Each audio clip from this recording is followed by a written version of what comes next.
la stratégie de sortie, c'est un point super important en bull run.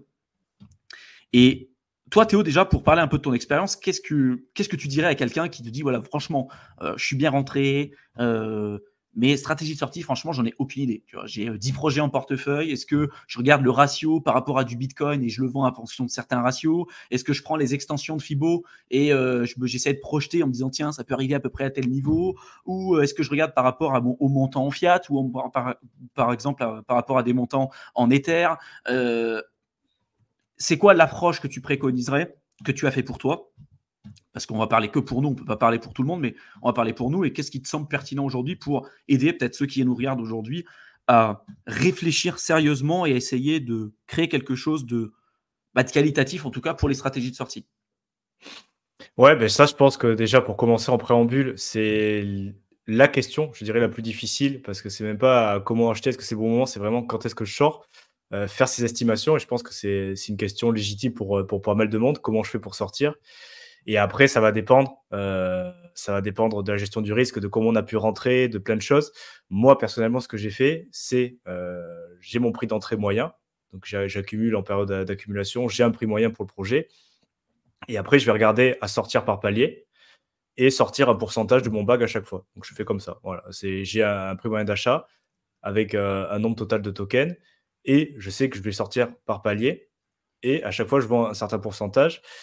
Mais ce pourcentage va dépendre effectivement de l'actif que j'ai acheté. Donc, c'est bien évidemment récupérer la mise initiale.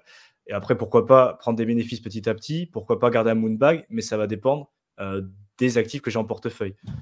Et puis, plus on va avoir des altcoins qui sont de cycle 1 avec le plus gros potentiel, mais c'est aussi ceux-là les plus durs à estimer parce qu'en fait, on n'en sait rien du tout. Ouais. Déjà, quand on fait le travail sur Bitcoin, qui est quand même, voilà, ça fait 15 ans que ça existe, on a des modèles qui, en plus, qui sont pas forcément toujours très fiables parce qu'ils ont été cassés plusieurs fois. Je pense notamment au stock to flow, où le mec qui est en dernier. Dès que les modèles commencent à être cassés, le créateur, souvent, il arrive, il fait non, mais Il rajoute une ligne. on enlève cette variable, on met ça là, et hop, hop, hop, hop, c'est bon, nickel. Comme le marche. Rainbow Chart. Le Rainbow Chart, il est marrant. Voilà. Il rajoute à Donc, chaque fois une couleur. non, mais il y a plein d'indicateurs, même ne serait-ce que pour le Bitcoin, où on te dit historiquement c'est un bon moment pour acheter, historiquement c'est un bon moment pour vendre, et on se rend compte qu'historiquement, avec les paramètres, oui, ça marche, mais au final, le modèle peut être broqué. Donc même sur Bitcoin, c'est compliqué en fait de faire des paliers où on est sûr à 100% de ce qui va se passer parce que c'est pas possible. Donc à mon avis, c'est plus être conservateur par rapport à l'argent qu'on a mis, les risques qu'on veut prendre. Mais moi, plus ça va, plus je suis conservateur. Donc dans tous les cas, récupérer assez tôt la mise initiale et après prendre des profits réguliers. Et surtout sur des altcoins de cycle 1, des choses qui peuvent pumper. On a parlé des fois 10, des fois 100. C'est pas forcément quelque chose même que je vais attendre le fois 100. Moi, je pense qu'un altcoin, même ne serait-ce que tes paliers, je sais pas quoi, qui a déjà fait un fois 10, personnellement, moi, je sortirais 10%, ne serait-ce que pour récupérer ma mise initiale. Au moins, j'ai conservé mon capital. Et après... Même avec une plus-value, tu prends une marge, tu dis j'ai conservé mon capital et j'ai gagné de l'argent. Ouais, voilà. Et après, mais au moins, le minima du minima, c'est vraiment récupérer la mise initiale. Tu vois, le truc, il a fait x10, je sors 10%, mais ça doit être quelque chose de presque automatique, tu vois, parce que se dire, il me reste encore 90% de la valeur, on ne sait pas ce que ça peut donner, mais au moins, la mise initiale est récupérée, c'est principal. Après, évidemment, prendre des plus-values, mais ça va dépendre du reste du bac, ça va dépendre des autres investissements, ça va dépendre de la situation personnelle. Et donc, après, c'est chacun fait un peu comme il le sent, mais dans tous les cas, récupérer un truc qui fait x10, peut-être pas attendre le x100 pour prendre des gains, parce qu'on ne sait pas ce qui arrive. Tu vois, entre le x10 et le x100, il peut se passer plein de choses.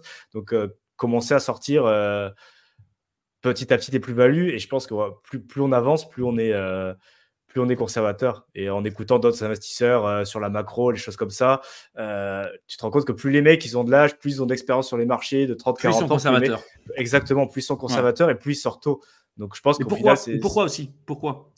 Parce qu'ils ont plus de capital, ils sont rentrés plus tôt. Donc les mecs, ils n'ont pas besoin de faire ne serait-ce qu'un x2. Les mecs, ils font 50% sur plusieurs millions. Ils sont contents. Le capital, c'est ce qu'on disait de notre échange précédent. Le capital pour un investisseur, c'est son outil de travail. Si vous avez 1 million d'euros, vous le mettez à 5%, ça vous fait 50 000 balles par an. Alors, on va enlever l'inflation, on ne va pas compter ça là-dedans avec les impôts, etc.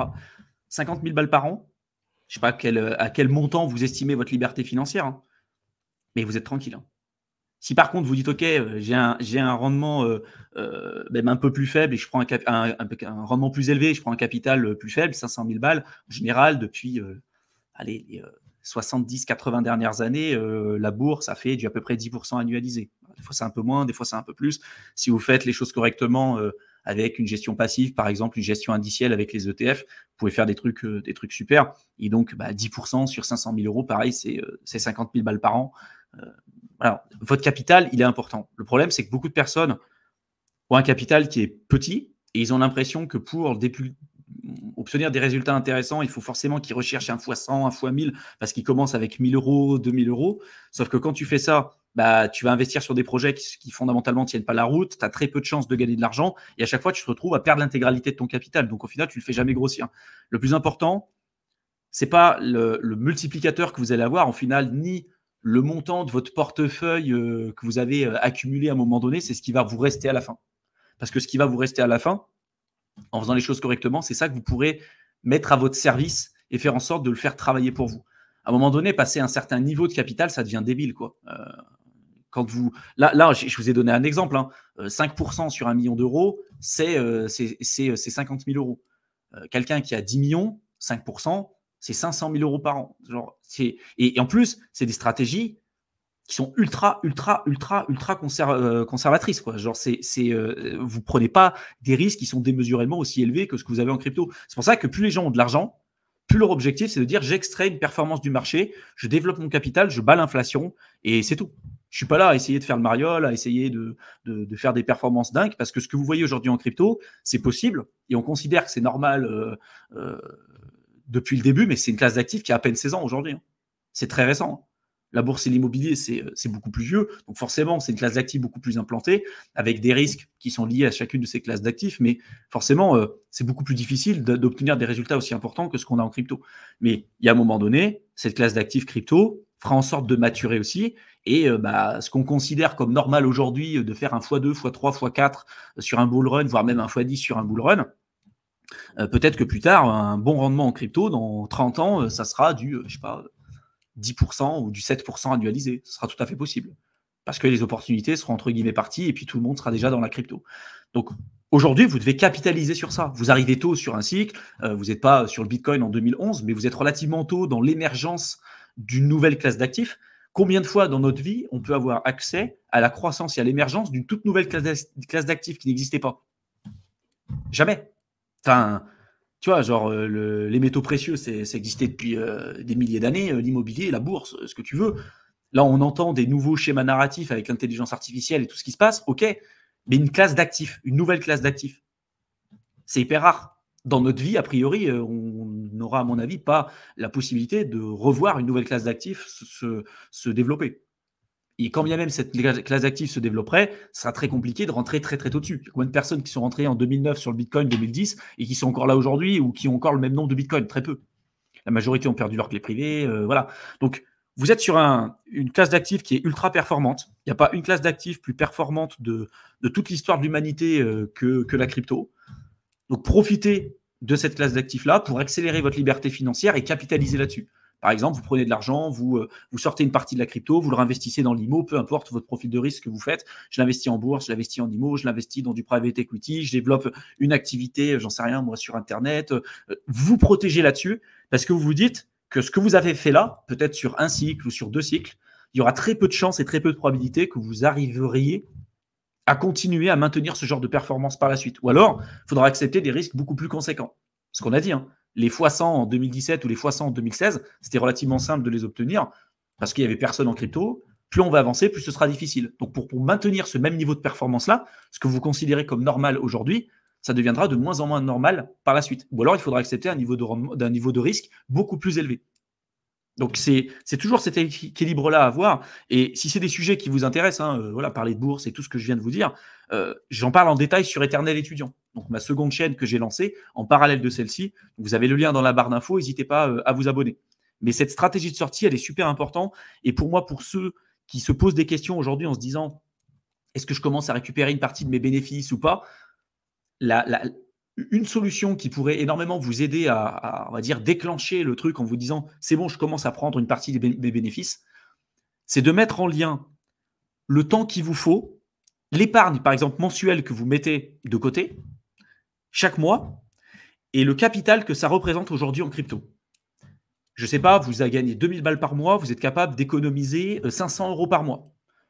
Là, vous avez investi 30 000 balles en crypto, vous voyez que votre bag, il représente 300 000 € aujourd'hui.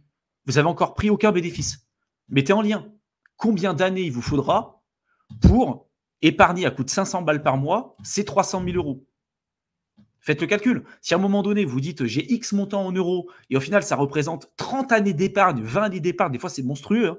Il y a des gens qui peuvent monter à 65 années d'épargne, des mecs qui ne prennent pas de bénéfices. C'est une connerie. On est d'accord. Hein, c'est une vraie connerie, ça. S'il vous faut 65 ans pour d'épargne de côté, pour avoir le capital que ce que vous avez aujourd'hui, vous n'avez pris encore aucun bénéfice, il y a un souci. Et ça doit vous mettre la puce à l'oreille. Souvent, quand vous faites chier dans votre taf, vous n'aimez pas votre patron, vous n'aimez pas votre taf, vous faites tout le matin, vous vous levez pour faire un truc vraiment qui vous déplaît, vous dites là, ça me fait économiser 20 ans de ce travail-là. Je peux vous assurer que psychologiquement, l'impact ne va pas être le même. Et vous allez dire, OK, c'est bon, je vais vendre. Ou je vends une partie. Je me protège une partie. Vous pouvez garder une partie de votre capital au cas où ça moon ou ce que vous voulez. Mais ça vous aidera beaucoup. Ça vous aidera beaucoup à rester rationnel et de vous dire, OK, là, si après, vous décidez de re-rentrer en bull run sur certains projets en vous disant, tiens, là, je re-rentre à coût de 30 000 balles parce que quand vous avez gagné 300 000 € en crypto, vous vous dites, ah, bah, c'est bon. En bull run, il y a tout qui pump, l'argent, ça ne vaut plus rien. En bear market, la valeur de l'argent change beaucoup. Hein. Mais en bull run, vous dites, tiens, je remets 30 000 balles. Pareil, mettez en lien. 30 000 balles, c'est combien d'années d'épargne que vous mettez de côté là sur un projet que vous n'avez pas analysé, un projet qui vient juste de sortir, un projet où on vous dit c'est génial, il a déjà fait un x100, ça va encore monter. Posez-vous la question. Si c'est 30 000 balles, ça représente 3 années de salaire, est-ce que vraiment vous gérez correctement votre risque à ce moment-là là Ou est-ce que vous n'êtes pas dans un FOMO en vous disant je mets 3 années de salaire, d'épargne, à réinvestir sur un projet sur lequel je l'ai étudié 3 minutes en regardant un pauvre tweet sur Internet. Et ce que je vous dis, c'est cru, hein, mais c'est la réalité. Hein. Et beaucoup de gens ne se rendent pas compte de ça, mais quand vous l'avez vécu, vous ne faites pas cette erreur une deuxième fois. Ouais, puis surtout mettre ça pour avoir ces chiffres-là. Et je pense que c'est un des moments les plus difficiles et les plus prises de tête dans tout ça. C'est mettre les chiffres sur papier ou plus logiquement ou peut-être plus facilement sur tableur Excel. Mais moi, je me revois à ouvrir mon tableur Excel, à se dire, OK, je vais faire mes paliers de sortie. Et là, tu dois vraiment calculer, bon, j'ai temps, j'ai appris mon moyen à temps. Combien ça fait? OK, je sors 20% là. Si ça atteint ce prix-là, je sors 20%. Si ça fait ça, je sors machin. Et en fait, tu te retrouves à faire colonne 1, scénario 1, scénario 2, scénario 3, scénario 4. Et tu fais petit, celui-là, il est peut-être trop conservateur. Celui-là, franchement, je ne le sens pas. Est-ce que je fais la moyenne? Est-ce que je reste conservateur? Et c'est hyper complexe comme approche. Est-ce que je fais. Tu peux pas la suivre.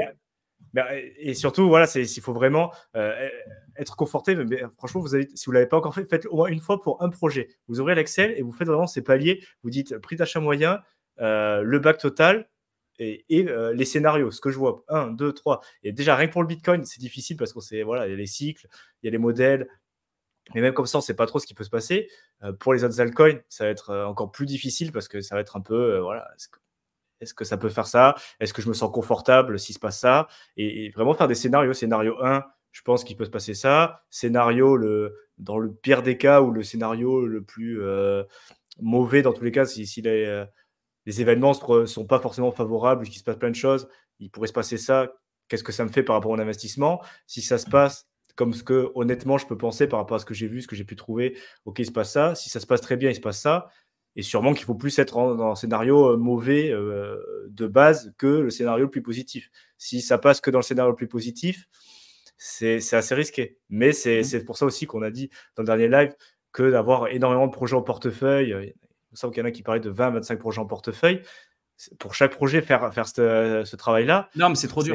C'est trop dur. En fait, il faut simplifier l'approche. Il faut simplifier votre approche. Il faut que vous trouviez celle qui vous correspond. Si vous faites des paliers, déjà, vous n'aurez aucune idée de déterminer les paliers spécifiques et ça revient plus à faire une approche trading, en fait. Hein, de te dire, tiens, je décide d'un projet, tiens, ça peut monter à partir de tel niveau, je vais le transformer en BTC.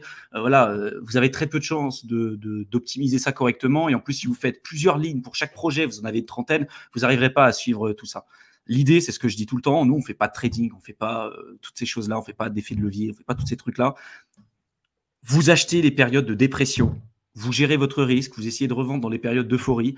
On vous présente certains indicateurs techniques sur lesquelles on pourrait estimer sur le long terme qu'il y a des périodes de surchauffe ou non, avec une vraie gestion de risque, notamment dans le programme Crypto Investisseur. Vous avez le lien, vous avez dans la description de la vidéo, mais avec tout ça, vous avez des outils, vous avez des méthodes, vous avez vraiment des approches long terme qui sont éprouvées. Ça ne veut pas dire que vous serez sûr à 100% de revendre le top, mais en tout cas, l'idée, c'est que plus vous allez vous rentrer tôt sur un projet, plus vous allez être conservateur au niveau de votre approche, plus vous pourrez vous protéger in fine. Plus vous allez attendre de confirmation au niveau du marché sur une hausse potentielle avec plein de news, etc., plus vous allez rentrer tard, donc plus vous allez être obligé, soit comme beaucoup de débutants, obligé d'attendre des performances super élevées et donc de prendre des risques super importants, ou alors accepter de rentrer trop tard, mais de sortir plus tôt et d'avoir des retours sur investissement plus faibles que la moyenne. Voilà. Sachant que la majorité des gens perdent de l'argent en crypto.